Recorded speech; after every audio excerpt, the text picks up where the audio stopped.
Glenn Carter here from GameFace, and as you know, we send out a weekly message, and we're trying to mix it up a bit and have a bit of variety. And I'm joined by Brett Hardiman from Premier Data. Now, Brett, you're the manager of growth here, mate. So you must be in line for a promotion because you guys are absolutely killing it out there. The growth's been off the scale. Yeah, thanks, Glenn. Look, it has been a very busy year and a big year. I guess the thing is these days, or particularly over the last sort of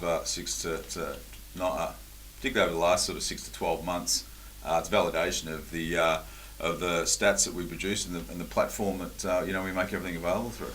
So I thought it'd be a good opportunity to have a chat because we work very closely with you guys as we look after a few different leagues, and without good quality vision, which is what we try and provide every week, it makes your job a whole lot harder. So, and I know you're going to run through a few things because I think it's a good opportunity to share with the clubs. But from us, we need to try and make sure that we provide top quality vision that's usually filmed from an elevated position, and then we need to try and get it to you as quickly as possible, which you'll then, I'm at the Premier Data offices, so can see where all the coders sit, and there's a cast of thousands here, and they try and code the games and get them out there as quickly as they possibly can. So we work pretty closely with you on a weekly basis just to make sure we iron out any wrinkles if there is ever any problems. So what's the key messages to the clubs? Like what can they do to help?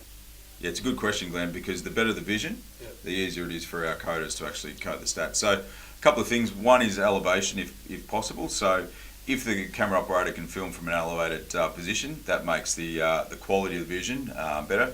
Then we don't get like people's heads or the coach's box or the runner getting in the way. We also don't get any buildings obstructing. If we can't get elevation, which is not always easy for some clubs. Yeah, absolutely.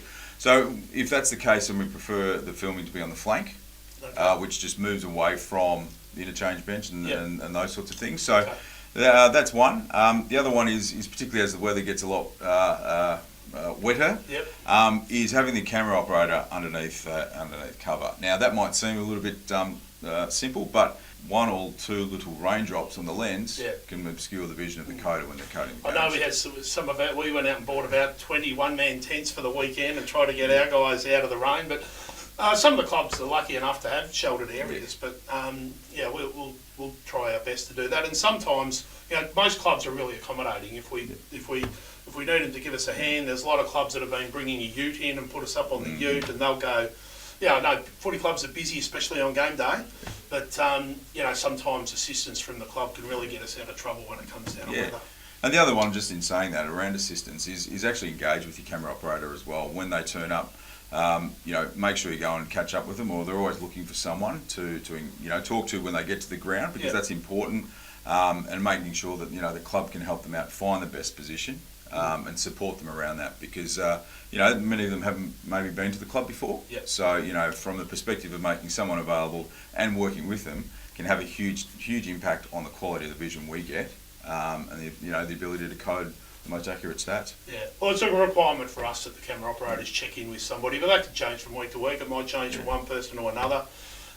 You've got some new reports coming out soon. Tell us a little bit about that. So it's exciting. So a lot of our reports are obviously historical, so that we report on the game that's just happened or over the years. So we're actually in the process and are about to launch new predictive reports. So this is taking machine learning and AI and taking the data and the statistics that we've got from club matches and across the league, and then actually producing some predictive reports, which will actually not only analyse players and clubs, your club against the league, but also give coaching and strategy recommendations based on the data that the machine produces. So now, I spoke to Tony Pacelli, your boss, earlier, who said with much excitement that you guys recently went out to all of the clubs with a survey, and you ranked very well. I think you were in the nines in terms of success rate, so you must be pleased with that. Yeah, we are. I mean, particularly over the last 6 months, we've really worked on building out our support. So around that is having additional staff on so we can actually answer questions. We can review what we need to review, but also just being there for coaches, which is a big thing. And around that, what we want to say is that we're always here. So whenever coaches need or clubs need any assistance, please reach out to us.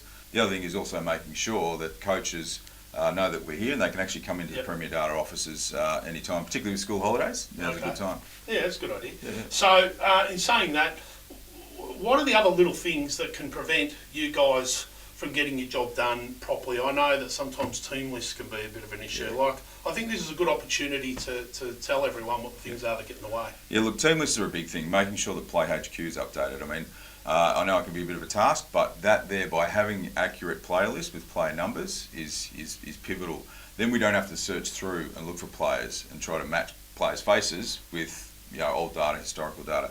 The big one around that is obviously when we have Indigenous rounds and those sorts of things, when players change numbers. Yep. That's a big one. So, look, if we can get that, that can save an inordinate amount of time for us coding. The other one is just in the back of the Premier Data platform, having coaches actually slot their players into their positions. So it's a good one because then the actual data and the leaderboards that we produce, the system automatically produces in the back end, are actually accurate, and they'll give you stats for the position in the player in their position. Right. Now, what about these clubs that are interested in getting some coding done for their other teams, like juniors, women's, under 19s? How can you help them? What should they do? Do they come in? Do they send an email, call you, ask for a quote? How's it work? Yeah, absolutely. Well, they can call, they can email. My details will be made available. So yeah, we do majority of seniors, but juniors is growing very quickly, and we're also doing a lot more reserves under 19s as well.